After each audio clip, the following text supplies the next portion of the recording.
Tuesday latest mga mare at pare, may bagong aabangang kapuso action drama, ang Task Force Firewall.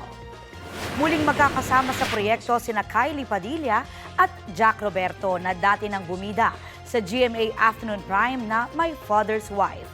Chika nila sa Inyong Mare, pareho silang happy na magka-work ulit. Reunion project din ito ni Miguel Tanfelix at Kailin Alcantara na before ay napanood natin sa Kambal Karibal. Si ni Kailin, dream come true raw ang series sa kanya. Si Miguel naman ready nang sumabak sa training. Makakasama rin nila sa series si Buboy Villar. Excited na rin daw ang cast sa kanilang taping.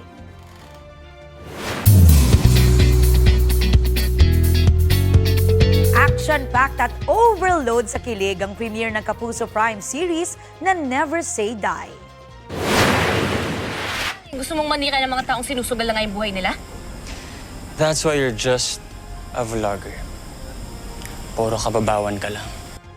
Nag-cruise na ang landas ng bidang sina Joey at Andrew, played by star of the new gen Jillian Ward at pambansang ginoo David Licauco. Mula sa online clash, tuloy ang pambabash nila sa isa't isa in real life.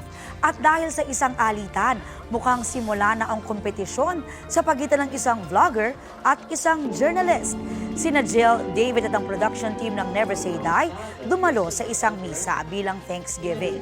Pagkatapos, sama-sama rin nilang tinutukan ang pilot episode ng serye. Sa tsikahan ng lead star sa Inyong Mare, all praises si David kay Jillian. Grabe yung Jillian, grabe talaga siya. Lahat kaya niya. Dati naging doktor siya. She is now a certified action star. Kung mapapansin niyo po, unang episode, medyo chubby pa ako. Pumayat ako ng bigla kasi grabe, sobrang intense ng action scenes.